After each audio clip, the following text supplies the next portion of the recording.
Welcome back everybody to Planescape Torment. Alright, we've got one more lecture to attend, and this is Gissus the Crooked. Hopefully, we might be able to find something out. This squat, hunched old man has the broad shoulders and scarred, callous hands of a worker or a warrior. An aura of weary despair seems to hang about him. He appears to be giving a lecture at the moment.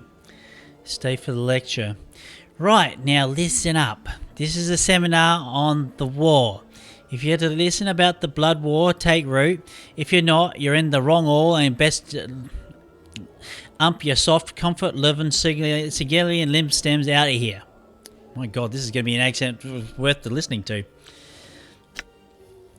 The blood war? More boring than listening to the governor recite laws. Let's find some young sensates who need to be indoctrinated in the ways of passion. He waggles his eyes in anticipation. No, Mort, I want to hear this. The man suddenly throws a dark eye over the audience as if looking for something.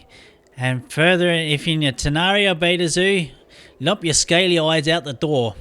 Eyes not letting your ordinary bastards bend in the ear and to this and then listen to your balmy arguments.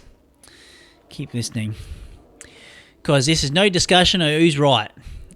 Behind you, you hear the sounds of something large leaving the lecture hall. It just tells the blood war from the Ooman point of view. Eyes not promote one side or another, because they're both stink in different ways. Keep listening. The speaker becomes somber. So, what's left of you wanting to listen to some blood war stories, tales about the war? Ear to ear, the horror of it all, no doubt. The floating fortresses wove and weave over human skin, the plains-wide battlegrounds of the blood war to be fought on. Keep listening. He bares his yellow teeth. Tales of fiends locking fangs with other fiends. Grrr, snarl. His snarl fades as he looks suddenly bored. Keep listening. Well, let me peel back your lids and crack some bone boxes. 'Tis all a steaming heap of balmy nonsense to be dwelling on that forged dung. He speaks in derision, rolling his eyes widely. I'll be telling you this though. You can't imagine the scale of the blood war is fought on. Nothing you've seen, heard or participated in, nothing compares. Time, numbers of legions, sheer bloodshed, nothing compares, Burks. Trying to imagine it. Forget it. My advice, simple, stay away from the big bloody mess altogether. Keep listening. The only thing you need to know is, fiends are killing fiends. Beta Zoo are slaughtering Tenari. Tenari are butchering Beta Zoo. Right now, he spits again. Neither is winning. Don't think either can win. Biggest stalemate this side of eternity, thank the powers. Keep listening. That's it, he shrugs. That's it. I'll be answering any questions you got for me now. Ask a question. What is your question, Cutter?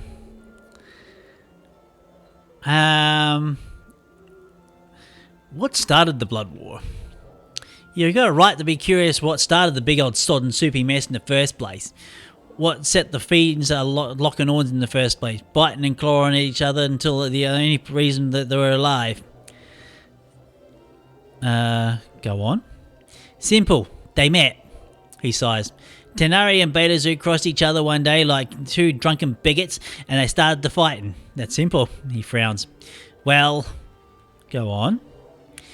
Nah, pike that. Imagine two drunken priests who believe in each other knows that the only way to live. Now make those priests ripped with scales and fangs and horns and a cruel stake streak 7 leagues wide and put them in an itty-bitty sorting cell. And you've got a good idea of the love that can spring forth. And there you have it. The origin of the blood war. Why are these two evil races fighting? One believes evil should be nice and orderly. The other one, evil should be chaos running rampant across the plains. Both evil, but doesn't mean that they can agree with one another. Bad blood, bad blood. Each wants to exterminate the other and the only one brand of evil remains. They hate each other go on. He brings his hands together, trying to find the right words. You see, they don't hate like we hate. They didn't even know what hate is. We have one word for it, hate. They have, his voice drops, thousands upon thousands. Their meanings twisted and piled like bodies. That's why they fight. Let me ask some other questions.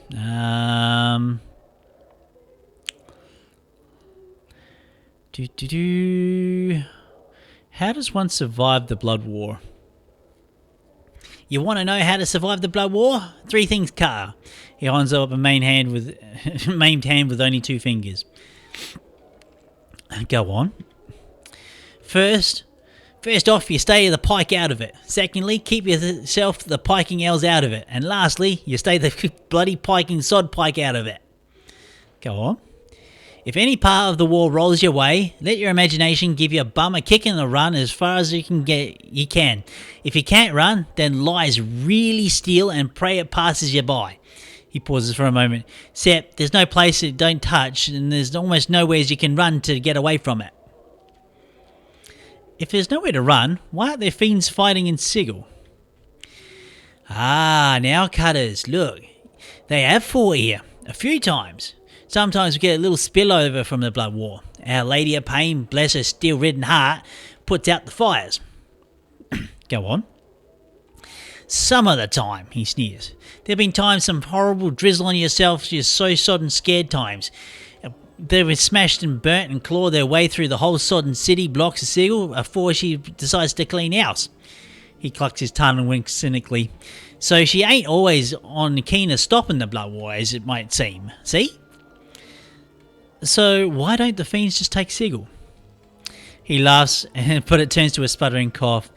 Don't get me wrong now. Both the Tanari and the Bayasu want Sigil fierce. 'Tis the most precious staging ground for the piking multiverse. The cage is the city of the doors and it connects everywhere. You just can't ignore it. And if you're serving the Blood War and you want to win, you gotta have it. Go on. The man coughs again. 'Tis just the fiends aren't going to get it while the lady's in charge. 'Tis all. She's tough as nails. Her blades will cut you deeper than any fiend's fang. And that knots the fiend's stems like you wouldn't believe. One quiet lady, and her hands tucked in her sleeves, and holding back the Blood War all by herself. He laughs bitterly. But fiends are still allowed in Sigil? Oh, damnably certain. They can't brawl in the streets too much. So, as neutral ground, Sigil allows them to rattle their bone boxes without trying to murder each other. Sometimes they'll chat it up with the other ear. The peace don't stay that way for long, though. Go on. Also, just cause they can't butcher each other here in the streets doesn't mean spies, recruitment and backstabbing still doesn't go on here. They fight their battles with lies and wordsburg. Sometimes it's all the bluster and blather, and there's the safe houses about too. Places where they can cool their talons before the next skirmish. Go on. And they like to recruit here too, looking for boys fresh off the plains with a little greed in their hearts and they can make a part of their glorious army. He stops speaking to peer closely at you.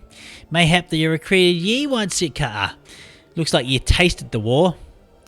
Yeah, perhaps. The war leaves a scar on your cutter, you'd know, and you'd never want to go back. Your temples begin to throb painfully as you consider the man's words. A memory begins to surface. Try and recall the memory. The lecture hall begins to fade from view as your terrible visions between to seep from the base of your mind. Visions of a place where seasons are like nothing you've ever felt, or heard, or tried to shut out. A place where prayers go unheard, falling like stones to the earth.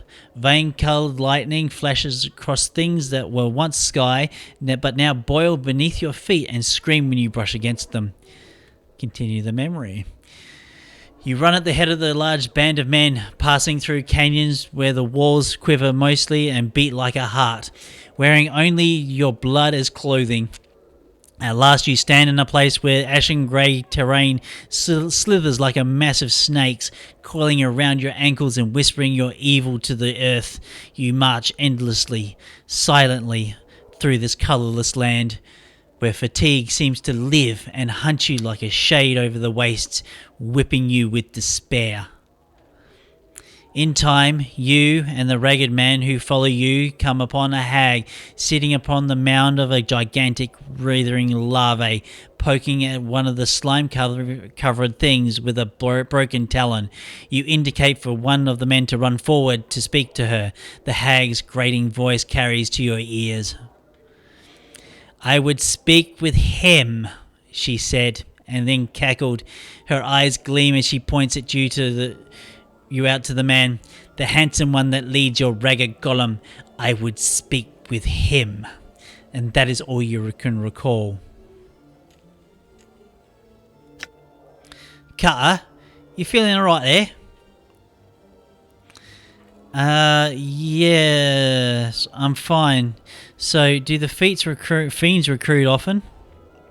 He nods grimly. You can be sure of that. Seagull's the best source of fodder for the plains. Beats milking the planets out of their prime inhabitants. Too much work. So, any more advice on surviving the war? Aye, whatever you does, don't talk about the blood war with any fiend, or any diva or archon for that matter.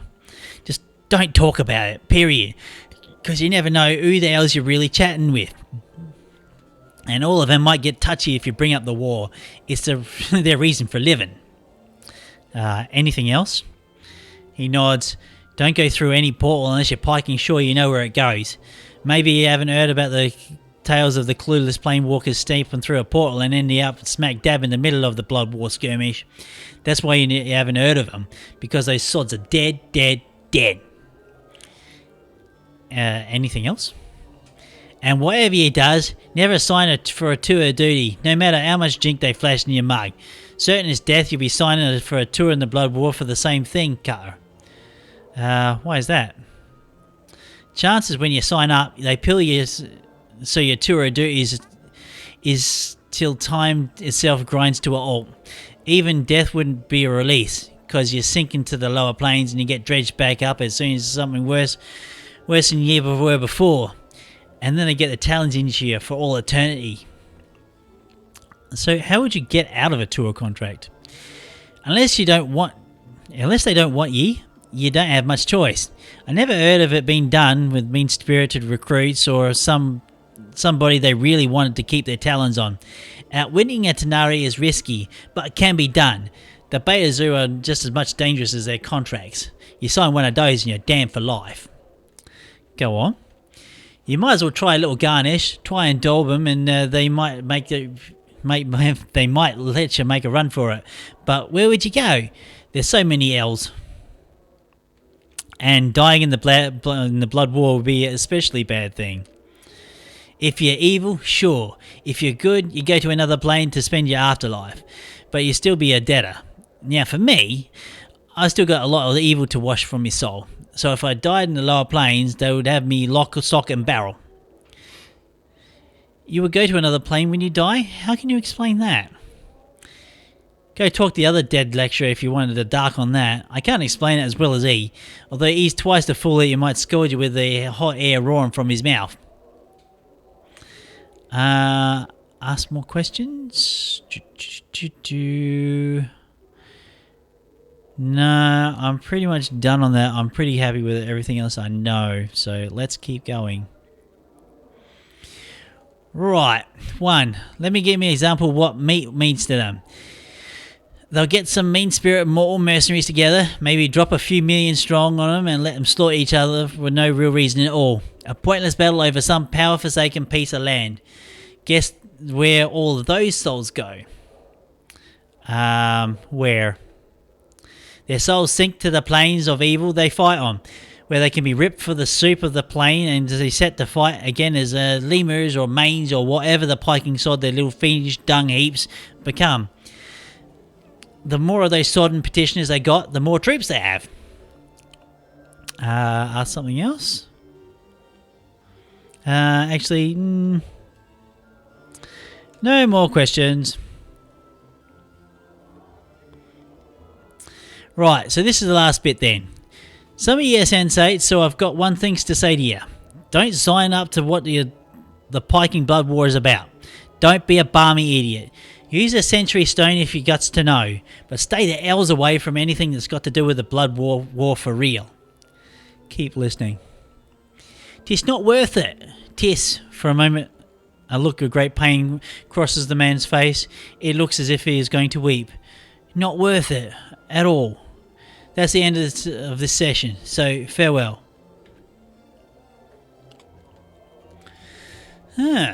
So, does that actually do anything with my quest? Well, I managed to get...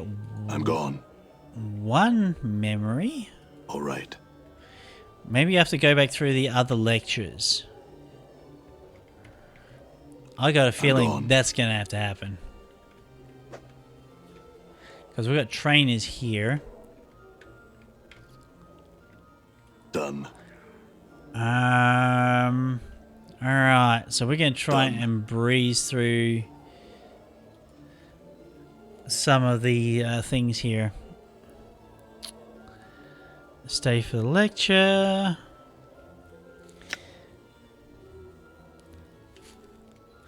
Ignore Morton. Keep okay. Keep listening.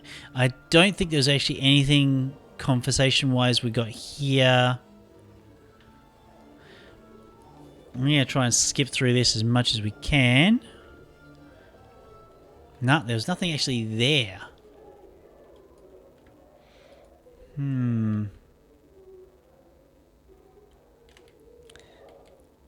Jumble murder sense. The short, boarding man's orange tunic and a rather sizable gut gives him the look of a walking pumpkin. He is absent-mindedly patting his large paunch with a slow rhythm, as if it was a drum.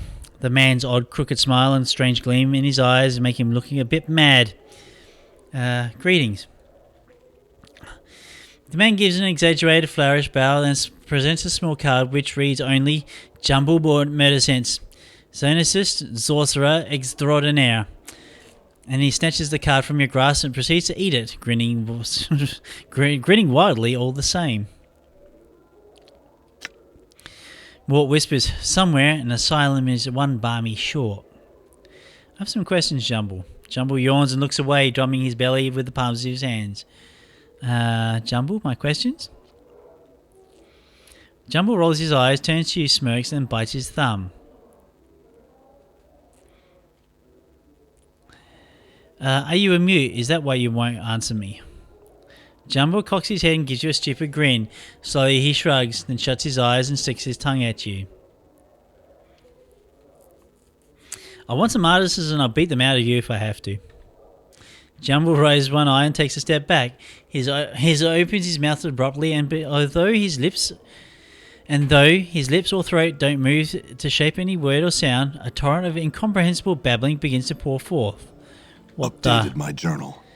Jumble shuts his mouth and the babbling ceases. He peers at you with through narrowed eyes, a self-satisfied smile from his pudgy face. Suddenly you hiccup, and hiccup, and hiccup, and hiccup again. Jumble Murdersense merely turns his head and waves you away. Uh-oh, just look like you got a curse thrown on your chief.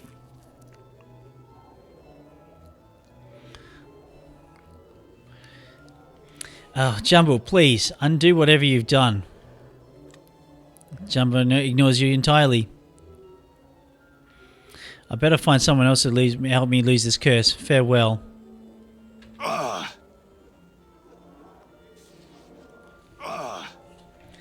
I wonder.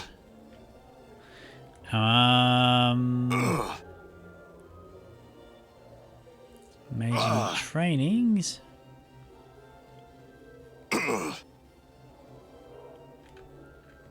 Done.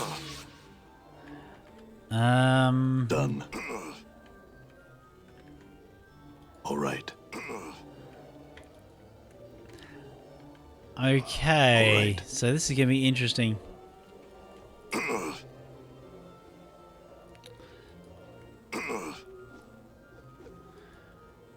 How to... Actually, let's talk to Merriman. Go away. Fine. Farewell. I'm gone. Right. How to get rid of a curse. Actually, I know. I think I know. There is one guy that's outside that is good at curses.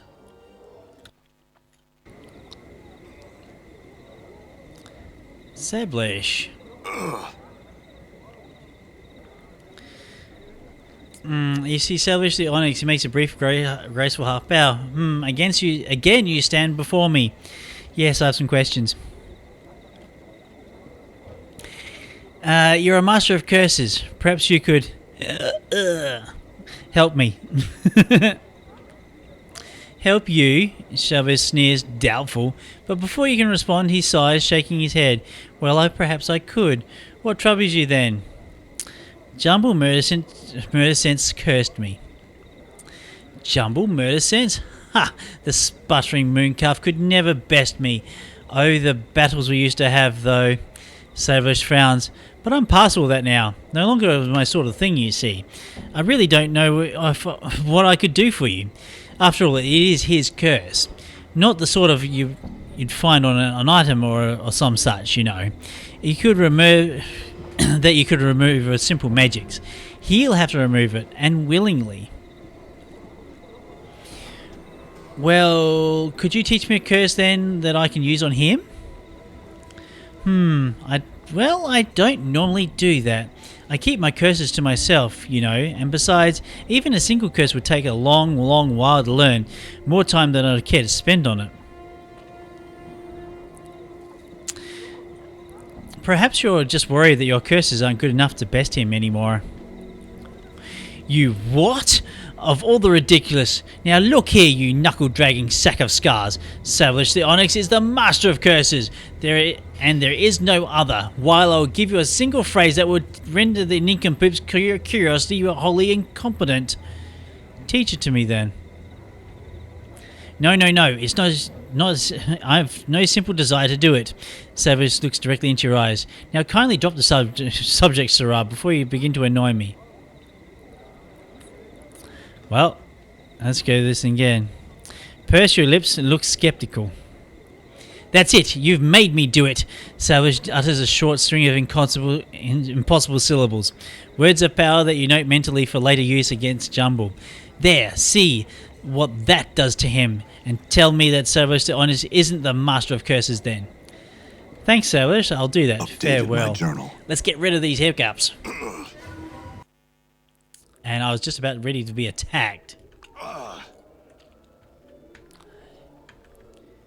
Done. Where are you, Jumble? Done. I have got... here you are. Jumble frowns at your appearance, biting his thumb in your direction and waving you away. Throw the curse at Sablish, torch you at him. Jumble stares at you with somewhat skeptical expression as you speak the arcane symbols of Sablish's curse. After a moment, the awkward silence, Zoisek?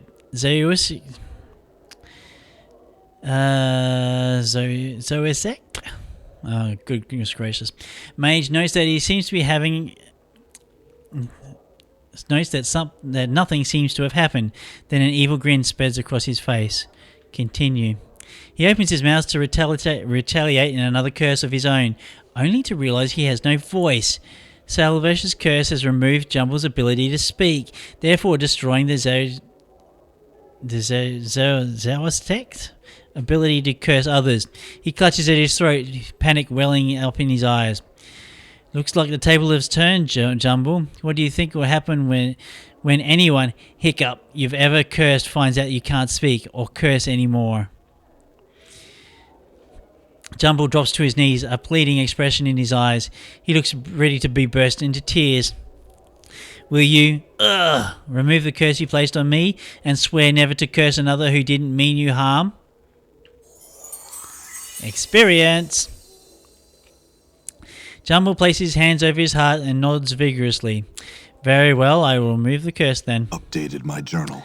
Jumble sighs with relief as you remove Sablish's curse from him. He in turn removes his curse as his own, and your hiccups finally stop. Then he bows humbly and casts his eyes to the floor. Farewell, Jumble. You know, I've learned some new tricks. Hey, levels up. Nice. Well, let's do the level up one, shall we not? Open doors. 100%. Rest in pickpockets, I guess.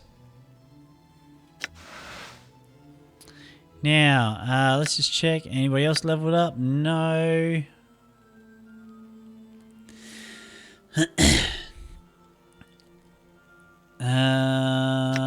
Okay, so I'm now a member of the Sensate faction. She is inept, and he is factionless, non-aligned. Okay. Alright, well, I suppose we'll just make this a bit of a shorter episode today. Thank you all for joining me for this episode of Planescape Torment. If you've enjoyed the episode and enjoyed the series thus far, do go ahead and click that like button for me. And if you haven't subscribed already, and you're watching this series, do consider subscribing. I do intend to do more role-playing games of this same sort of ilk in the future. And speaking of future, if you've liked this episode, check out some of the playlists of some of the things I've done in the past. Alright folks, well I've been Raetac. I'll see you next time.